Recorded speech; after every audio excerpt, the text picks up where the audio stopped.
가정과 나라는 사람이 이 세상을 살아가는 두 축과 같습니다. 어느 누구라도 가정이 없이 자라난 이는 없습니다. 물론 일찍이 부모를 잃었다고 하더라도 가정에서 공급받아야 하는 사랑을 어떤 환경에서 누군가를 통해서든 혜택으로 입으며 성장한 것이 분명합니다.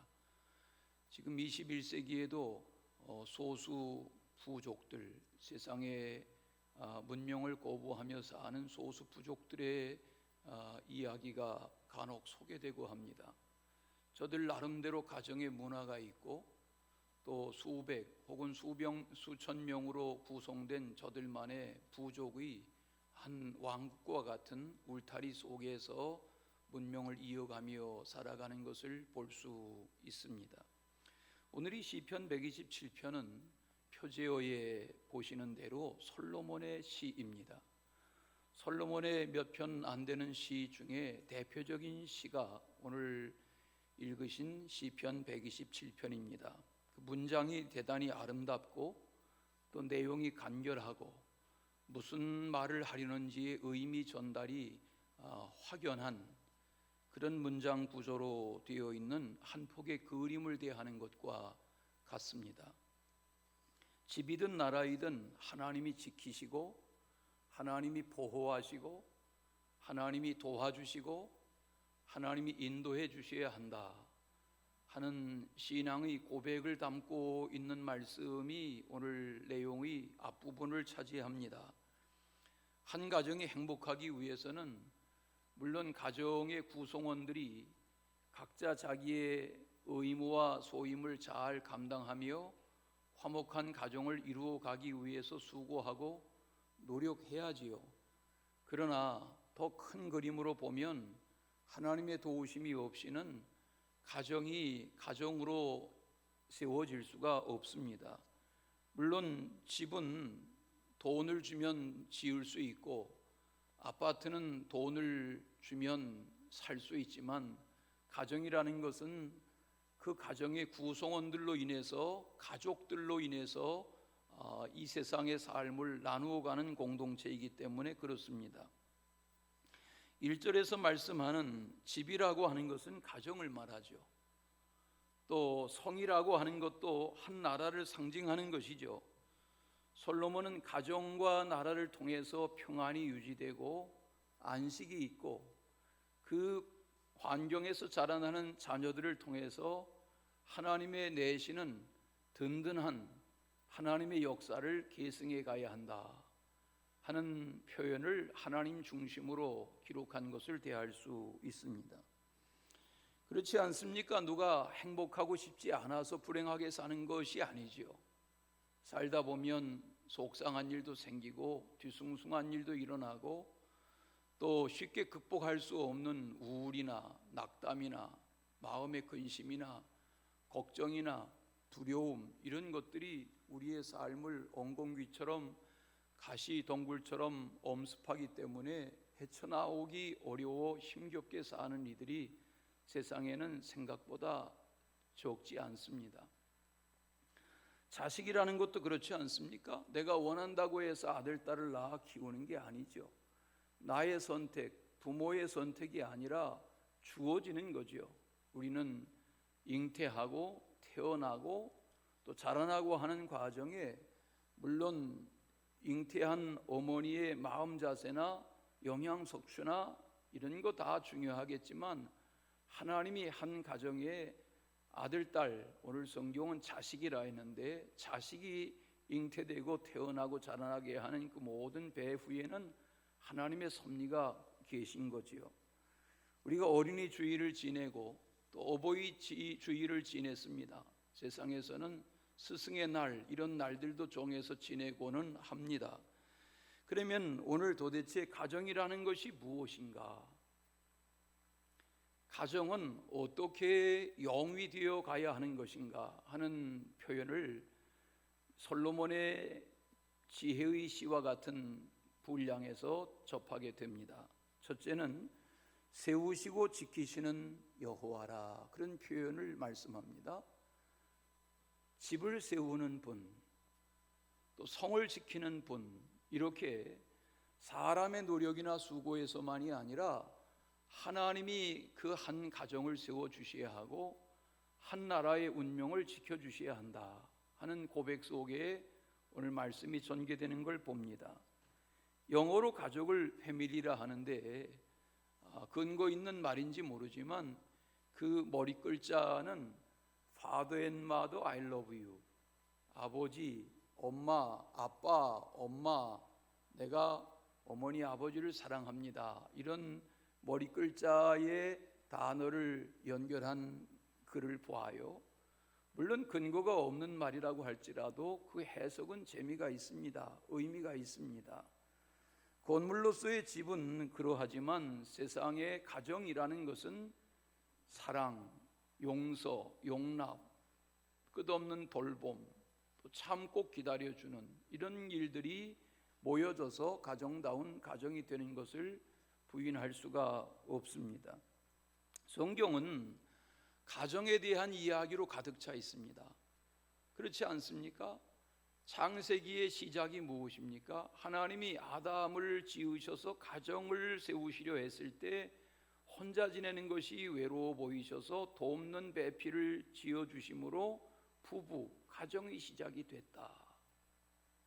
그 가정에 가인과 아벨이라는 두 아들이 태어났다. 가정에 대한 이야기입니다.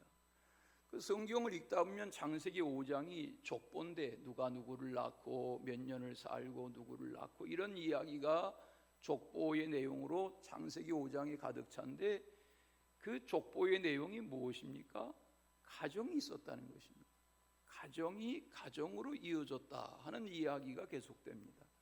그리고 6장에 가서 노아의 가정 이야기가 나옵니다. 하나님이 세상에 인생의 타락한 삶의 현장을 보고 통탄히 여기시고 심판하려 하실 때에 노아의 가정은 달랐다. 그런 이야기가 홍수시대의 노아의 가정 구원에 대한 이야기가 아닙니까?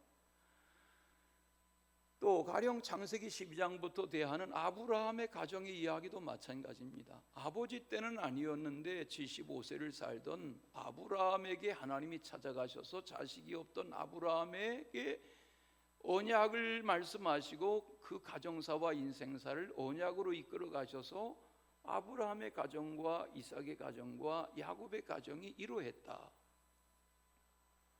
그 야곱의 낳은 아들들 중에서 11번째 아들인 요셉을 통해서 그 가정사와 인생사가 이렇게 영위되어 갔다 하는 다 가정에 대한 이야기입니다.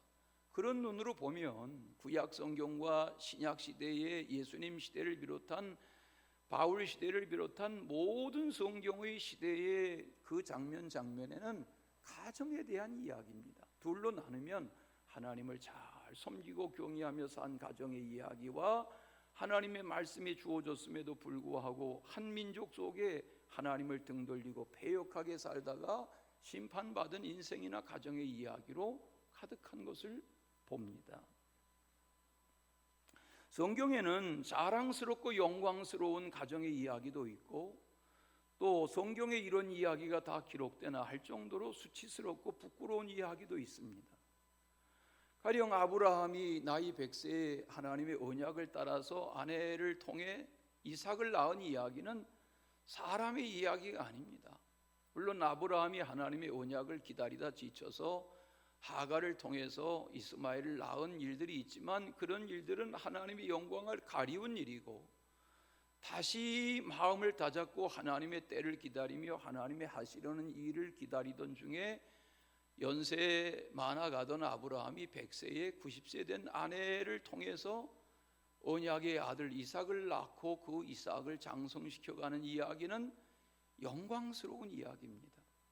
그러나 그 아브라함의 가정에 아브라함이 이삭을, 이삭이 야곱을, 야곱이 12아들을 그 중에 넷째 아들이었던 유다의 이야기가 창세기 38장에 나옵니다.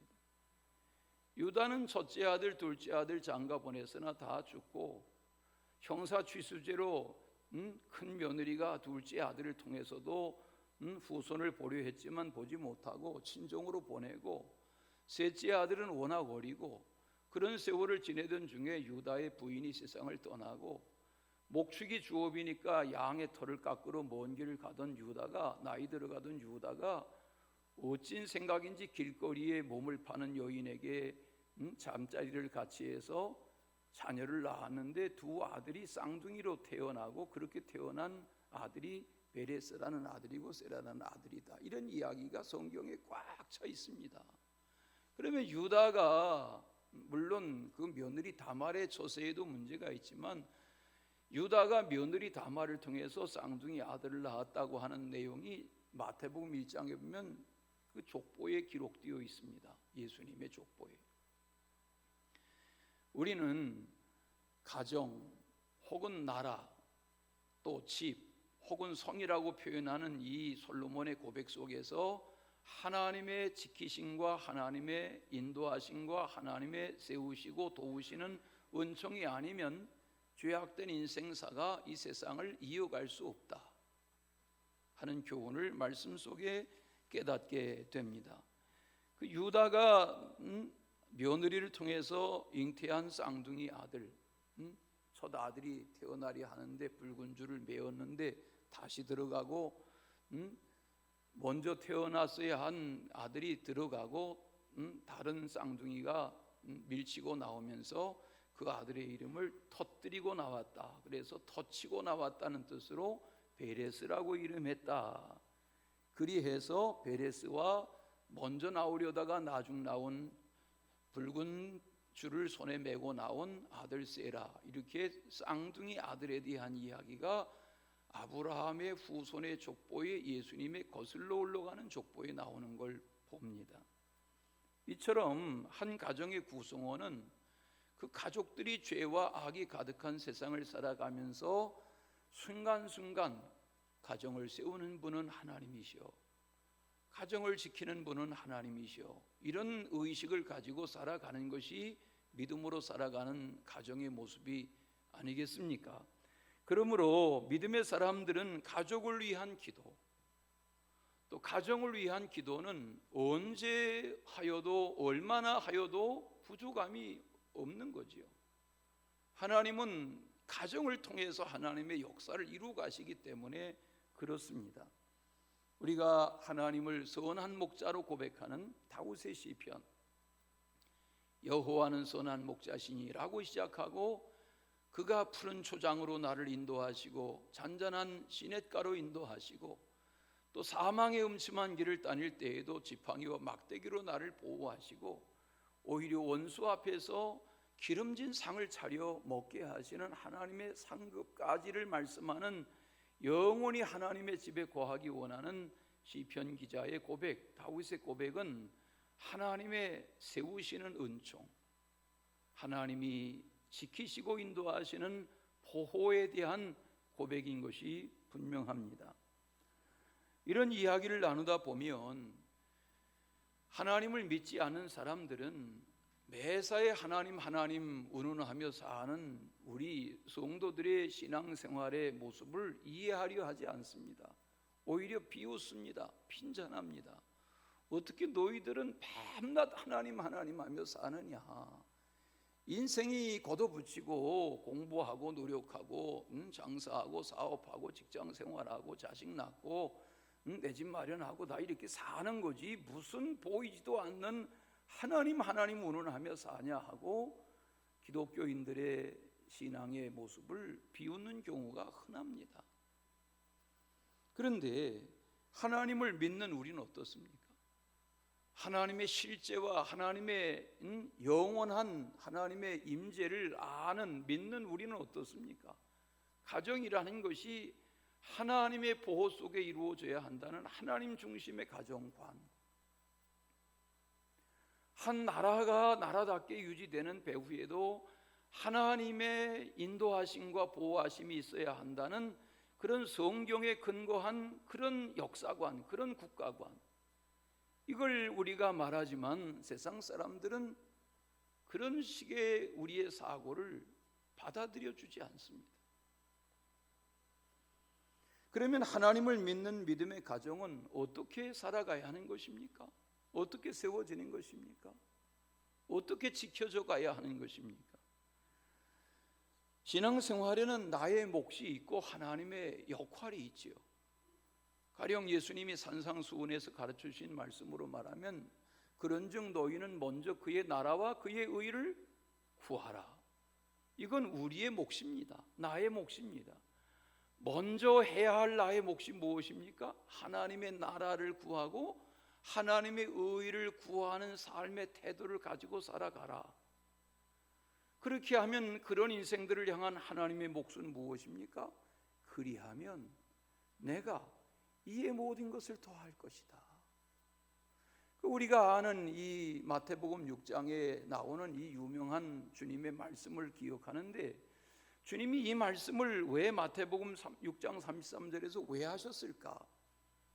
그 앞부분을 읽어보면 앞부분부터 문맥을 이어서 대하면 왜 하나님이 너의 할 몫과 나의 할 몫을 구별해서 말씀하시는지를 이해할 수 있지요.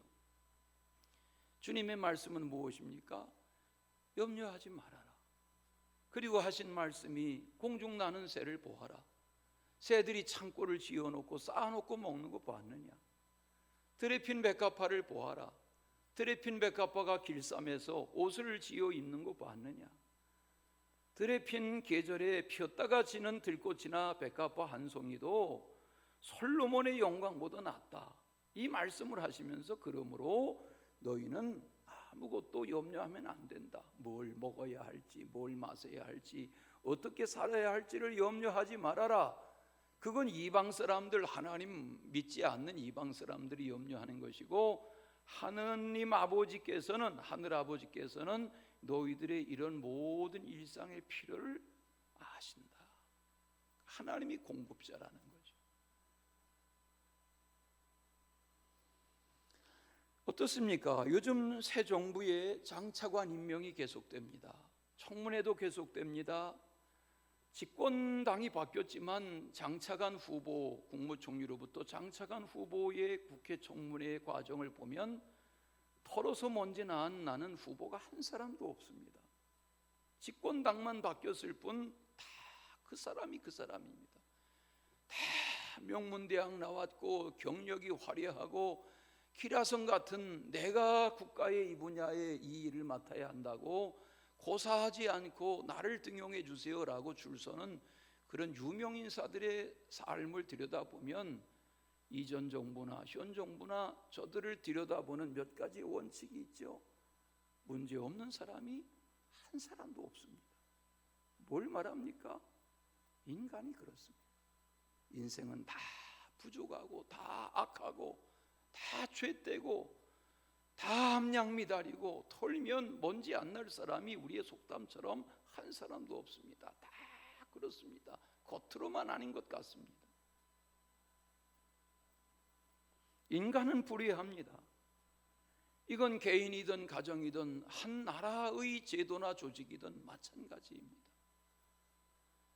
의로운 인간은 없습니다. 우리는 그런데 창세기 6장을 읽다 보면 노아에 대하여 말합니다. 노아는 당대의 의인이요 완전한 자라. 그러면 물어보십시다.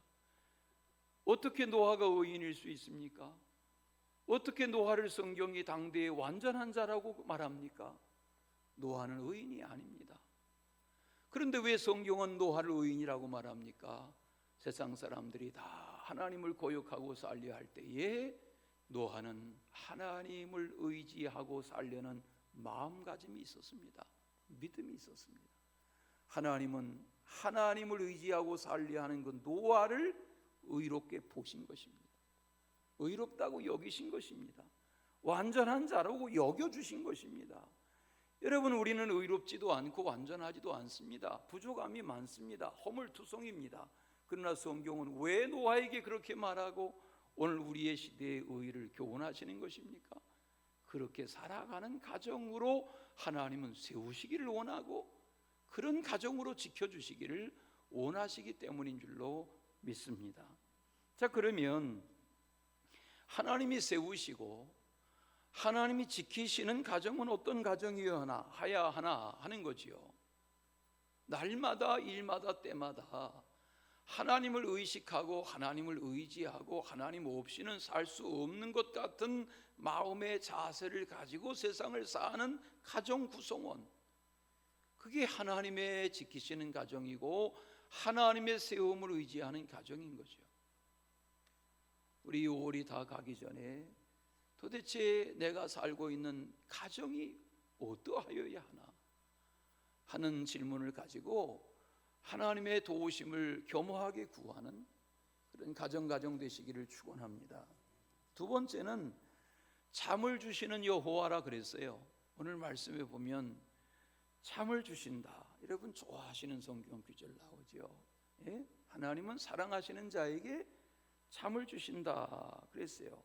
지금도 지금 예배당 실내가 덥지도 않고 춥지도 않고 적당한 계절 옷을 입으신 분들은 아마 1년 365일 중에 가장 편안한 그런 여건의 예배 환경이란 말이죠. 습도도 별로 없고 쾌적한 이런 상태에서 약간만 따뜻하게 옷을 입으면 예배 시간에 참 잠자기 좋은, 몽롱한 상태에서 설교 끝나기를 기다리는 그런 시간이 이 시간이죠.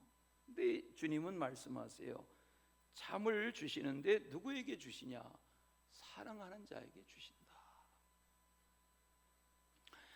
현대인의 고민 중에 하나는 불면증이라고 그럽니다. 수면장애, 수면부족, 불면증.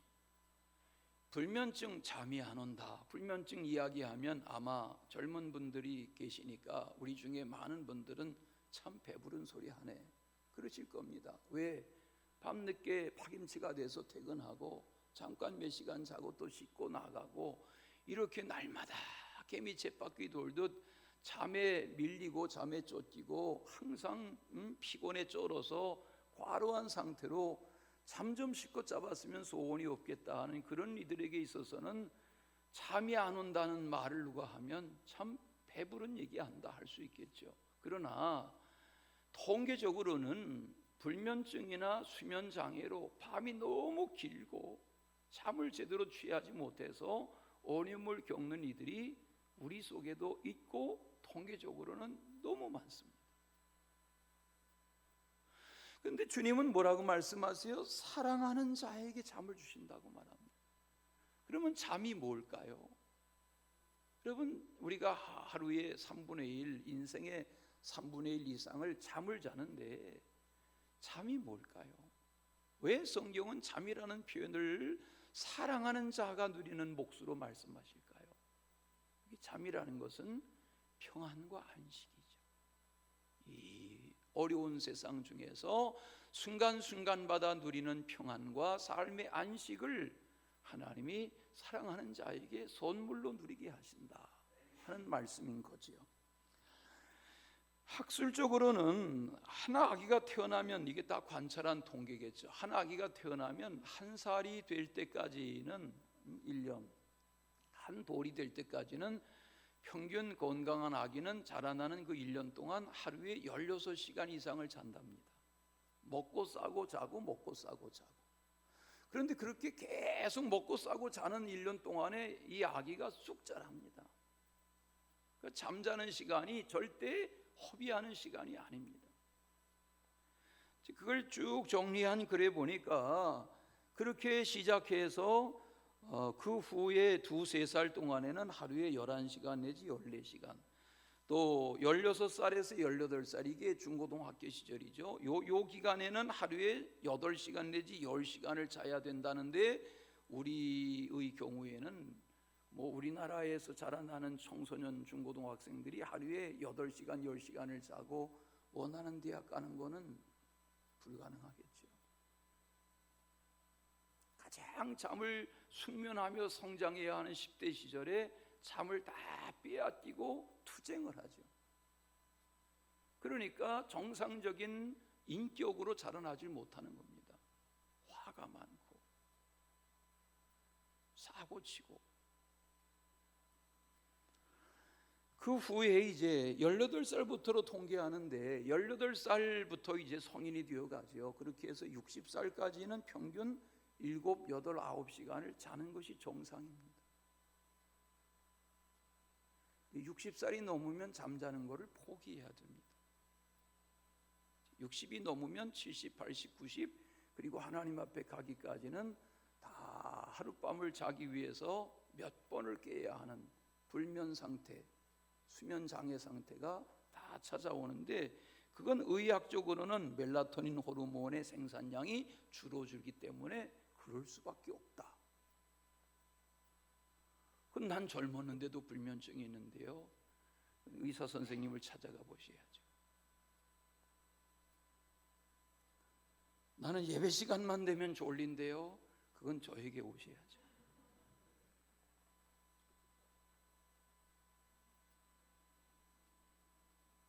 집이라는 것이, 잠이라는 것이 평안과 안식이라면 발명왕 토마스 에디슨은 평생 4시간 이상 자본 적이 없답니다. 그리고 연구에 몰두했습니다. 반대로 우리가 아는 역사적인 과학자 아인슈타인은 하루에 10시간 이상 잠자지 않으면 연구를 할 수 없었답니다. 그러니까 뭘 말합니까? 체질 따라. 중요한 것은 내가 이 세상에서 잠을 몇 시간 자느냐보다 중요한 것은 무엇입니까? 오늘 성경이 말씀하는 대로 하나님의 사랑을 입은 자의 누리는 평안과 안식. 이것이 이 세상에서 믿음으로 살아가시면서 날마다 경험되시기를 바랍니다. 그리고 이 주어지는 평안과 순간마다의 안식이 영원한 안식으로, 하나님의 나라의 약속으로 빼앗길 수 없는 상급으로 이어지실 수 있기를 축원합니다.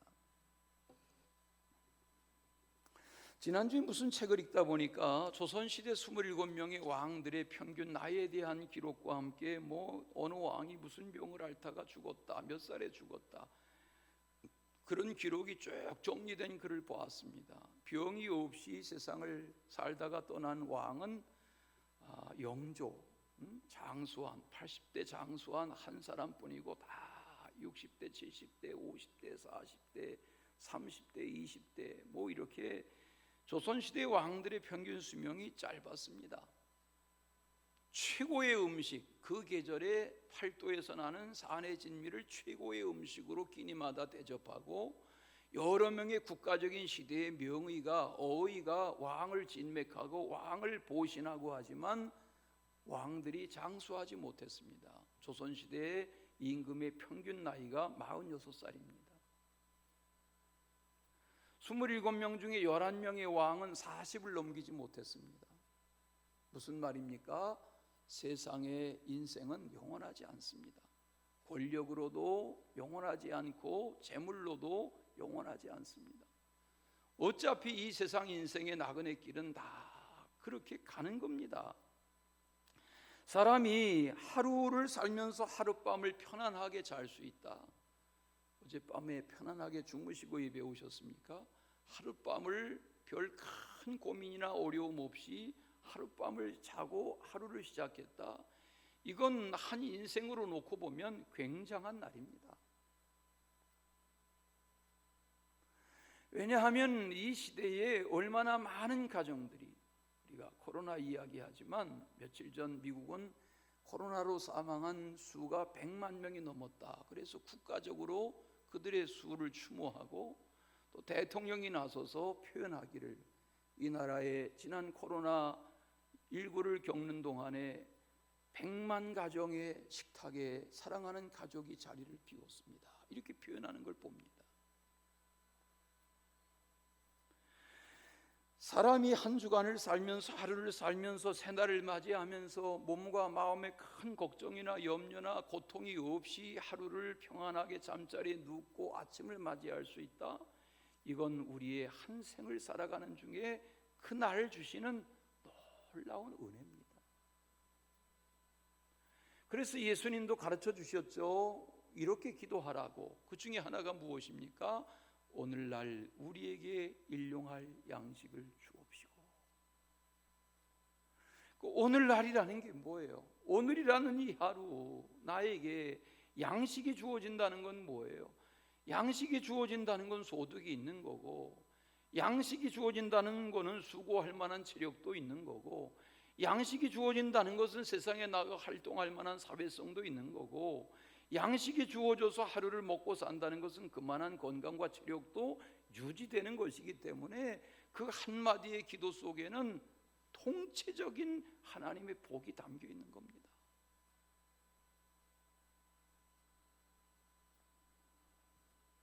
요즘과 같은 무한 경쟁 사회에서 어떤 직업, 어떤 사업, 어떤 생업의 현장에서 살아가시든 오늘 주님이 말씀하시는 하나님의 세우시고 지키시는 은혜를 알고 하나님의 사랑을 입고 하루하루 순간순간 쉼을 갖고 잠을 청하고 잠을 자고 새날의 안식과 평안을 소망하며 살아갈 수 있다면 성도들 중에 은혜의 은혜요 복 중에 복인 줄로 믿으시기 바랍니다.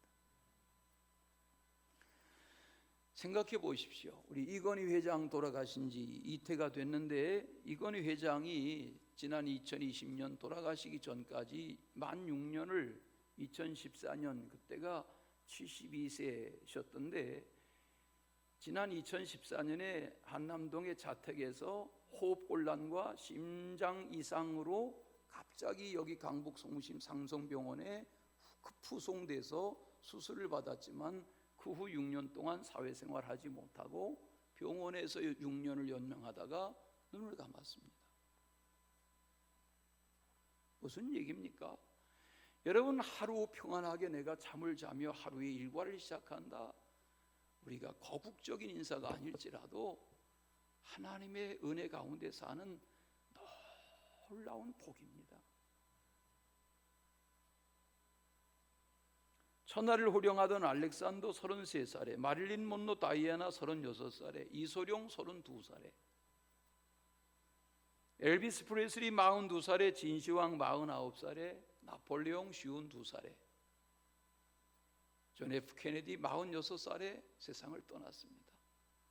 각 분야에 내노라 하는 이들 다 그렇습니다.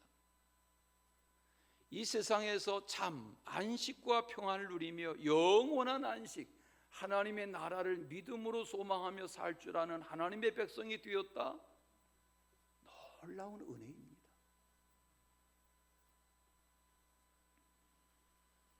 그러므로 여호와께서 그 사랑하시는 자에게 무엇을 주시는도다? 잠을, 평안을, 안식을 주시는도다. 하루하루에 주어지는 삶을 누리며 살 줄 아는 그런 은혜가 있으시기를 진심으로 축원합니다. 이 옥상에 꽃을 심느라 수고하셨지만 또 물 주는 이들의 수고가 있어서 요즘 다 이렇게 하루 걸러 조를 편성하고 물 주기도 하시고 하는데 아쉬운 것은 이 교회 물론 이 앞에 등산객들이 대개 이 꽃을 즐기죠. 옥상에도 일주일이 지나도 올라가는 분들이 거의 없으니까 오늘 일부 예배 오신 분들이 옥상에 2, 3분이라도 둘러보고 가시기 바랍니다. 심어놓으면 뭐합니까? 물 주면 뭐합니까? 돌아보는 이 동네에 사시는 우리 성도들이 주일날 꾸려가지고 교회 옥상에 오셔서 가족들하고 좀 담소도 나누고 그 좋은 옥상에서 식사도 하시고 그래도 좋을 것 같은데 교회는 큰일 나는 줄 아니까 여전히 그 좋아하던 목단임이 다 졌습니다. 다 돌아가셨습니다.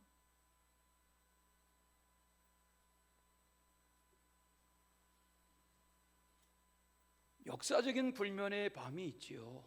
잠을 자서는 안 되는 밤이 있지요. 잠이 오지 않는 밤이 있지요. 잠을 자서는 안 됐어야 하는 밤이 있지요. 그게 베드로, 야고보, 요한으로 하면 예수님이 밤새 기도하시자 했던 겟세마네 동산에서의 마지막 기도의 밤이죠. 그 밤은 그렇게 잠자며 지냈어야 하는 밤이 아닌 거죠. 저는 이번 수요일, 목요일, 금요일 이 말씀 성회를 준비하면서 마음에 간절한 기도가 있습니다. 하나님, 다 직장으로 일터로 매이시지만 이 3일이 지난 2년 동안 빼앗겼던 우리의 모이는 예배의 회복을 갖는 그런 우리의 집회의 회복, 예배의 회복을 갖는 날이 되게 해주시고 그런 회복의 원점의 날이 되게 해주세요.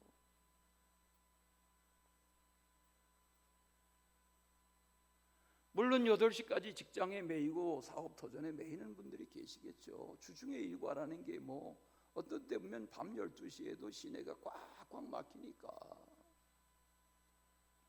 그러나 8시 반에라도 9시에라도 우리 달려오십시다. 모이십시다. 아멘이 우렁차시네요. 모이십시다. 우리가 교회가 다 차량 제공하지 못할지라도 택시 타고라도 오시고,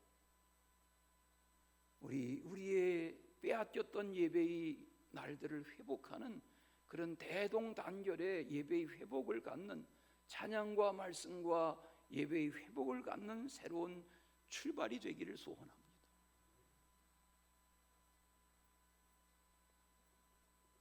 우리가 부르는 찬양 중에 평화 평화로다 하는 찬양이 있죠. 평화 평화로다 하늘 위에서 내려오네. 오늘 우리의 교회 생활에 그런 회복의 안식의 은혜가 임하기를 축원합니다. 마지막은 자식을 주시는 여호와라 그랬습니다. 하나님이 주셔야 한다는 겁니다. 성경에 보십시오. 여호와의 기업이고 여호와의 상급이다. 누가? 자식이. 오늘 성경에 왜 자식이라고 표현했나 모르겠어요. 우리가 생활 용어 중에는 자식이란 표현을 쓰면 자식이라도 고깝게 들을 텐데 왜 성경에 자녀, 뭐 아들, 딸 이렇게 안 하고 자식은 이렇게 했는지 모르겠어요. 더군다나 거기다 앞에다가 이 자를 붙이면은 굉장히 감정 언어가 되잖아요.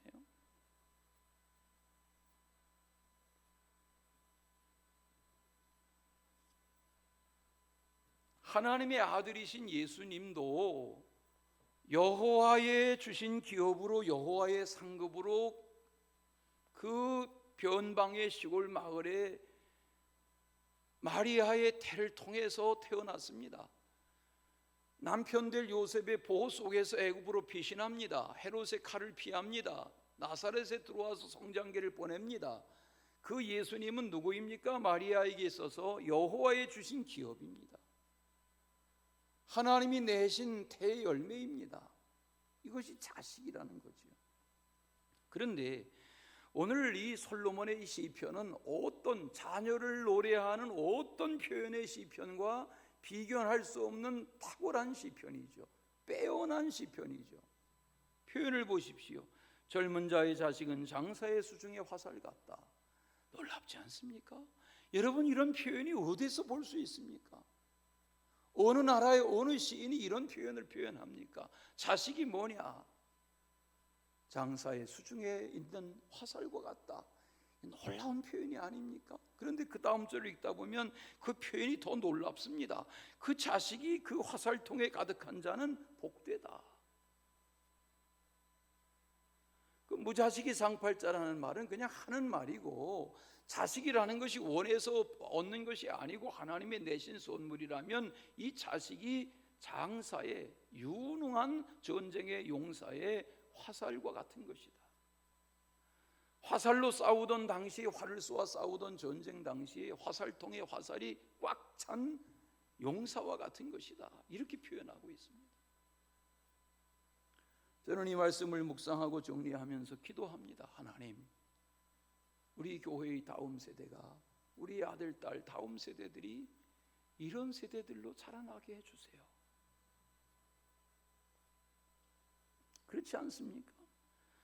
아들, 딸이 태어나는 거, 아들, 딸의 건강 상태, 아들, 딸의 무슨 사회성, 아들, 딸의 지력, 아들, 딸의 능력, 아들, 딸의 무슨 책임감, 아들, 딸의 사회성, 아들, 딸의 어떤 인내심, 아들, 딸의 무슨 화합하는 능력, 조화의 능력, 이런 우리의 자녀 세대의 그 어떤 모든 평가할 수 있는 그 모든 것들, 우리가 물론 그걸 위해서 수고하고 뒷바라지하고 잔소리하고 기대하고 노심초사하고 다 좋지만, 한 가정에 자식으로 주어지는 이 아들, 딸이라는 존재가 누구의 선물입니까?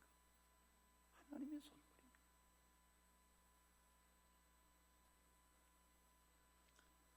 식탁의 이 127편을 읽으시는데 128편에 잠깐 보시면 3절에 뭐라고 말합니까? 자식은, 내 식탁에 둘러앉은 자식들은 어떤 존재라고요? 어린 감람나무 같은 존재다 그랬어요. 어린 감람나무. 사진에 보여드리겠습니다. 이게 어린 감람나무입니다. 어리죠? 네? 올리브 나무예요. 감람나무예요. 어리죠?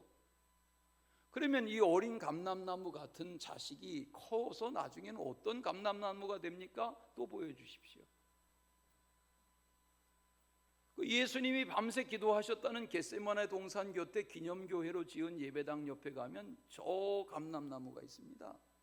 저 감람나무는 안내하는 히브리 대학 교수의 소개로는 수령이 2000살은 될 거라는 겁니다. 젓가락 같은 감람나무, 어린 감람나무를 꽂아놨는데 2000년을 열매를 맺습니다. 교회도 마찬가지, 인생도 마찬가지, 가정도 마찬가지입니다. 우리 모두 하나님께 그런 복을 구하십시다. 우리의 자식들이 화살통에 가득한 장사의 화살과 같게 해주세요. 그렇지 않습니까? 원한다고 아들을, 원한다고 딸을, 원한다고 자식을 낳을 수 있는 게 아니지 않습니까? 지난 1997년 11월 19일에 미국 오하이오 주에서 7쌍둥이가 태어났습니다. 이 장면입니다. 7쌍둥이, 4 아들 3 딸 7명이 태어났습니다. 한 어머니의 배에서 태어났습니다. 앞서거니 뒷서거니. 이 산기를 채워가던 9주 일찍 태어났다는데 이 출산일을 채워가던 이 엄마에게, 부모에게 담당 의사가 권했답니다. 몇 명의 아이들은 출산을 포기하지 않으면 다 잃을 수도 있습니다. 그런데 이 엄마 아빠는 고집했습니다. 하나님이 내신 것이니, 언론에 보면 하나님 표현합니다. 하나님 믿는 가정인 것 같습니다. 하나님이 주신 것이니 다 낳겠습니다. 고집했습니다. 그리고 18년 세월이 지났습니다. 이렇게 됐습니다. 또 보여주십시오. 이렇게 여기 보면은 8명의 자녀와 부모 10명인데 1년 먼저 태어난 딸아이와 7명의 쌍둥이 동생을 합쳐서 10명의 대가족이 됐습니다. 누가 키운 것입니까? 누가 낳은 것입니까? 저들은 고등학교 졸업 사진을 끝으로 해서 대학으로 가고 군대로 가고 직장으로 가고 다 흩어졌습니다. 그러면 이 어린 아이들 7명 기저귀 한 번을 갈아칠래도 7벌의 기저귀가 필요했을 텐데 어떻게 키웠습니까? 이게 국가적인 경사로 소문이 나면서 미국 사회가 뭐 회사마다 먹을 거 입을 거, 대학에서는 우리 대학으로 와라, 교육비까지 장학금까지. 지난 20여 년을 이미 25세, 올해 25살인데 저들 남매들이 나라가 키웠습니다. 오늘 말씀의 1절, 성을 지키는 분이 누굽니까? 가정을 세우는 분이 누굽니까?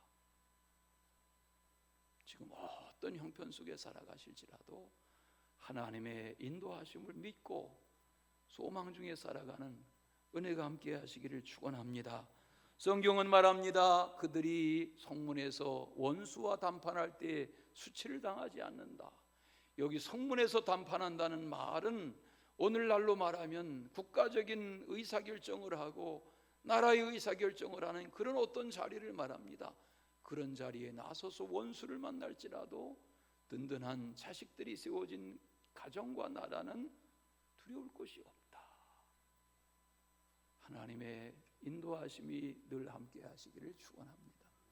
사랑의 주 하나님 아버지, 우리의 가정, 우리의 교회, 우리의 공동체와 다음 세대가 이와 같은 말씀 안에 든든하게 세워지는 거룩한 연합이 되도록 이끌어 주옵소서.